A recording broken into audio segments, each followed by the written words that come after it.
Morjesta vaan, Battlestorm tässä. Mä aloitin nyt tällaisen sarjan, eli esittelyvideota. Mä en kyllä keksinyt tästä sarjasta hyvää nimeä, eli tää nyt menee vaan Transformers esittely. No niin, eli sarjan pointti on, että mä esittelen näitä Transformers-hahmoja. Mulle tärkeitä Unicron Trilogy hylly, joka on mulle tärkeä. Nämä muut on totta kai kaikki Movieverset ja Universe Classics ja nää uudemmat Power of the Dragons ja muut. Mutta joo, mä otin tänään tosi pienen hahmon, koska mä en hirveästi halua panostaa. Tai siis niinku, en halua panostaa liikaa. Et siitä tulisi huono. Tää on Cybertron Overhaul tai Galaxy Force Jackson. Mulla on itsellä tää jenkkiversio. Se ei kai hirveästi eroa sitä Galaxy Force-versiosta. Tästä on tehty 2 repaintia. Palataan nyt tohon Universe Brusguard ja 2007 Allspark Power Warpath. Mulla on itsellä tää sen takia, koska mä tykkäsin, koska tää on siinä sarjassa ja se sarja on mulle lähellä sydäntä. Mut joo, eikä mennä suoraan esittelyn pariin. No niin, tässä on itse hahmo. Overhaul muuttuu nähtävästi jonkinlaiseksi neliveto-jeepiksi. Näin. Tai siltä ainakin näyttää, mä en sitten tiedä mikä joku SUV siellä on. Hienosti, siis tykkään tosta renkaasta, mikä tossa. Tässä vaan yksi huono puoli. Tämä.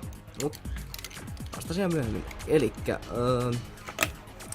Galaxy Forceissa, kun sen osti, sillä tuli tämä Outlotti Cyberavain, mutta jenkkiversiossa, mikä mulla on, siitä tuli tää Jungle Planet Cyberavain. Koska hänestä muuttuu Leo Breaker yhdessä vaiheessa sarjaan.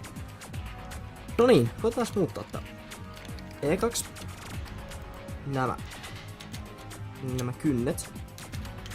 Sitten täältä alhaalta vääntää tolleen. Ja noin. Tossa on kädet. Sitten tossa on tommonen, millä on kiinni tuolla. Vetää vähän ylös. Näin. Sitten se irtoo. Noin. Sitten halkaisee jalat. Tuolta ottaa ne jalat. Laittaa ne noin. Sitten. Ja vielä nostaa tosta pää, tosta renkaasta. Ja kääntää se.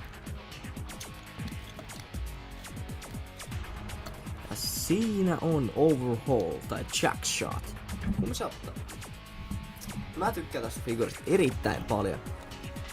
No, nää kynnet on kyllä siistit ja nyt vilkastaan toi liikkuvuus. Pää liikkuu ton verran, se pääsee se 360 astetta. Sitten täällä on palloliitin, mikä antaa ton sen verran liikkua, kunhan osat sitten tulee tielle. Sitten tässä on tämmönen yhteen liikkuva, tai menee 2 suuntaan. Tai itse asiassa menee vain yhteen suuntaan. Sitten näissä on liikkuvat näissä kynsissä, koska muutautuminen. Sama täällä. Jalat palloliittimellä myös, kunhan osat ei vaan tuu tielle. Ja sitten taipuma tossa polvessa. Ja jos nyt haluaa, niin erikoisliikkeitä, mutta se tähän tää liikkuu, koska muutautuminen. Nyt voitais vilkaista tuo gimmikki hahmolle, eli tämähän on rakennettu tän ohjusampumisgimmikin päälle, joka on, mä en hirveästi tykkää, kun se vie niin osan tilan tästä. No, mä käytän tätä Cyberavainta, se vaan pistetään sen selkään, se ampuu sitten tän ohjuksen. Noin. Ja siis tää menee tosi tiukkaakin. No, ja sitten tää näyttää vähän tyhmältä, jos sillä ei oo sitä. Kun läpi on ammuttu.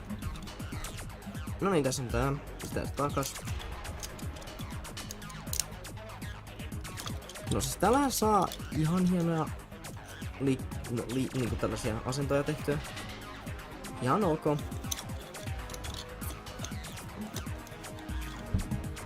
Tulee vielä toi naama. Ihan hieno. Mut joo, tällainen on Overhaul. Tää on mun eka esittely, niin tää ei oo mitään parasta laatua. Mutta joo, Overhaul. Siinä se on. Ja ei mikään hirveä erikoinen, mutta suosittelen, jos haluat Cybertronin noita Scout Class-hahmoja. Ne on erittäin hienoja. Okei, vatta kuittaa. Ei tässä muuta. Seuraava video.